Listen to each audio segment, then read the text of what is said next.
ସୁଦୂରରୁ ସଦର ଅପହଞ୍ଚ ଅଞ୍ଚଳର ସ୍ୱର ଉତ୍ସବ ମହୋତ୍ସବ ସଭା ସମିତି ସମାରୋହ ପ୍ରଗତି ଦୁର୍ଗତି ଏବଂ ସଂଗତିର ଅଭିବ୍ୟକ୍ତିକୁ ନେଇ ଆଞ୍ଚଳିକ ସମ୍ବାଦ ବିଭାଗ ପକ୍ଷରୁ ପ୍ରସ୍ତୁତ କରୁଛୁ ଜିଲ୍ଲା ହାଲଚାଲ। ଆଜି ଜିଲ୍ଲା ହାଲଚାଲରେ ଶୁଣନ୍ତୁ କେନ୍ଦ୍ରାପଡ଼ା ଜିଲ୍ଲା ସମ୍ପର୍କରେ ତଥ୍ୟ ଦେଇଛନ୍ତି ଆମ କେନ୍ଦ୍ରାପଡ଼ା ସମ୍ବାଦଦାତା ନିହାର ରଞ୍ଜନ ସାହୁ ଓ ଉପସ୍ଥାପନାରେ ମୁଁ ନୀନା ସାହୁ। ଖାଦ୍ୟ ଯୋଗାଣ ଖାଉଟି କଲ୍ୟାଣ ଏବଂ ବିଜ୍ଞାନ ଓ ବୈଷୟିକ ବିଭାଗ ମନ୍ତ୍ରୀ କୃଷ୍ଣଚନ୍ଦ୍ର ପାତ୍ର କେନ୍ଦ୍ରାପଡ଼ା ଗସ୍ତରେ ଆସି ହିତାଧିକାରୀଙ୍କୁ ରାସନ କାର୍ଡ ବଣ୍ଟନ କରିବା ସହ ଖାଦ୍ୟ ସୁରକ୍ଷା ଓ ବିଭିନ୍ନ କଲ୍ୟାଣମୂଳକ ଯୋଜନାର ସମୀକ୍ଷା କରିଛନ୍ତି। ସେ କହିଛନ୍ତି ରାଜ୍ୟ ସରକାରଙ୍କ ଲକ୍ଷ୍ୟ ହେଉଛି ଭୋକମୁକ୍ତ ଓ ଦୁର୍ନୀତିମୁକ୍ତ ଓଡ଼ିଶା ଗଠନ। ବୈଠକରେ ଉପଭୋକ୍ତା ସୁରକ୍ଷା ଓଜନ ଓ ପରିମାପ ବ୍ୟବସ୍ଥାର କଡ଼ା ଯାଞ୍ଚ ଚାଷୀ ପଞ୍ଜୀକରଣର ସ୍ୱଚ୍ଛତା ଏବଂ ସମୟ ଅନୁସାରେ ସାର ଯୋଗାଣ ଉପରେ ସେ ଗୁରୁତ୍ୱାରୋପ କରିଛନ୍ତି। ଗରିବ ଲୋକମାନଙ୍କୁ ମଧ୍ୟ କିଛି ମୁଖ୍ୟମନ୍ତ୍ରୀ ଅନ୍ନପୂର୍ଣ୍ଣା ଯୋଜନାର କାର୍ଡ ମଧ୍ୟ ବଣ୍ଟନ କଲୁ। ସମସ୍ତ ଗରିବ ଲୋକମାନେ କେମିତି କାର୍ଡ ପାଇବେ, ମୁଣ୍ଡ ପିଛା 10 କେଜି ଲେଖା ଚାଉଳ ଥରକ ପାଇବେ, 5 କେଜି ମାନ୍ୟବର ପ୍ରଧାନମନ୍ତ୍ରୀ ନରେନ୍ଦ୍ର ମୋଦୀ ଦଉଛନ୍ତି, ଆଉ 5 କେଜି ମାନ୍ୟବର ମୁଖ୍ୟମନ୍ତ୍ରୀ ମୋହନ ଚରଣ ମାଝୀ ଦଉଛନ୍ତି। ଏମିତି 10 କେଜି ପ୍ରତି ମାସରେ ଗରିବ ଲୋକମାନଙ୍କୁ ଚାଉଳ ମିଳିବ, ସେଇଟା ବାବଦରେ ରିଭ୍ୟୁ କରାଯାଉଥିଲା। ଆଉ ଅନ୍ୟାନ୍ୟ ବିଷୟ ମଧ୍ୟ ଯେମିତି ସାରର ଉପଲବ୍ଧତା ବିଷୟରେ ମଧ୍ୟ ଆଲୋଚନା କରାଯାଉଥିଲା। ଏବଂ ଏ ବର୍ଷ କେମିତି ପୁଣି ଖରିଫରେ ରେଜିଷ୍ଟ୍ରେସନ ହବ, ଗରିବ ଲୋକମାନେ ଚାଷୀମାନେ ତାଙ୍କର ରେଜିଷ୍ଟ୍ରେସନ କରିବେ ଏବଂ ଧାନ ବିକିବେ, ତାର କଥା ମଧ୍ୟ ଆଲୋଚନା ହଉଥିଲା ଏବଂ ସବୁ ପ୍ରକାର ପ୍ରିପାରେସନ ଠିକ ଅଛି। କେନ୍ଦ୍ରାପଡ଼ାରେ ମୁଁ ଭାବୁଛି ଆଗାମୀ ଦିନରେ ଭଲ ଚାଷ ହବ।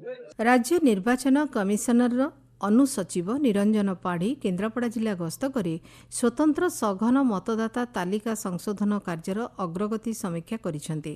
ସେ ଦାବି ଓ ଆପତ୍ତି ଶୁଣାଣି କେନ୍ଦ୍ର ପରିଦର୍ଶନ କରି ଯୋଗ୍ୟ ମତଦାତାଙ୍କ ନାମ ସଠିକ୍ ଭାବେ ତାଲିକାରେ ସମ୍ମିଳିତ କରିବା, ତ୍ରୁଟିର ତ୍ୱରିତ ସମାଧାନ ଏବଂ ମତଦାତାଙ୍କୁ ସମସ୍ତ ସୁବିଧା ଯୋଗାଇବାକୁ ଅଧିକାରୀଙ୍କୁ ପରାମର୍ଶ ଦେଇଛନ୍ତି।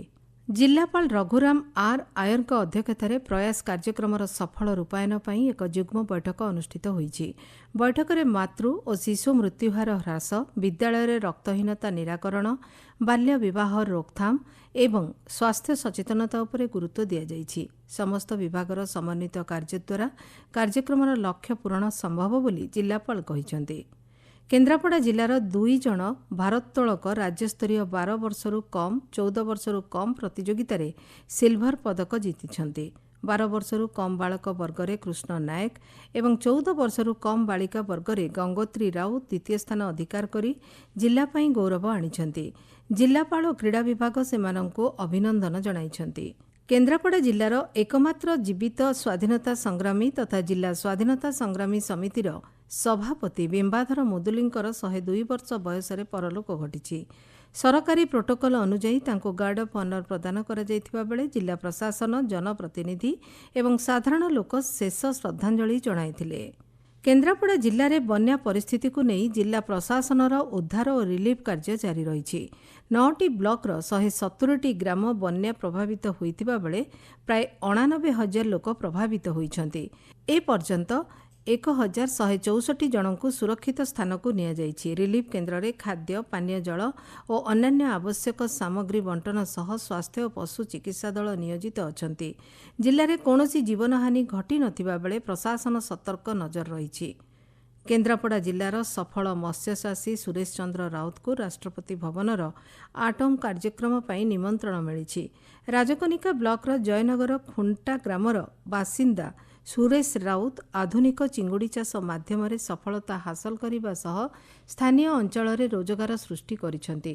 ରାଷ୍ଟ୍ରପତି ଭବନର ନିମନ୍ତ୍ରଣ ପାଇ ନିଜକୁ ଗର୍ବିତ ମନେ କରୁଥିବା ସେ ପ୍ରକାଶ କରିଛନ୍ତି। ଜିଲ୍ଲା ହାଲଚାଲ ଆଜି ପାଇଁ ଏତିକି। ଆସନ୍ତାକାଲି ଜିଲ୍ଲା ହାଲଚାଲରେ ଶୁଣିବେ କେନ୍ଦୁଝର ଜିଲ୍ଲା ସମ୍ପର୍କରେ।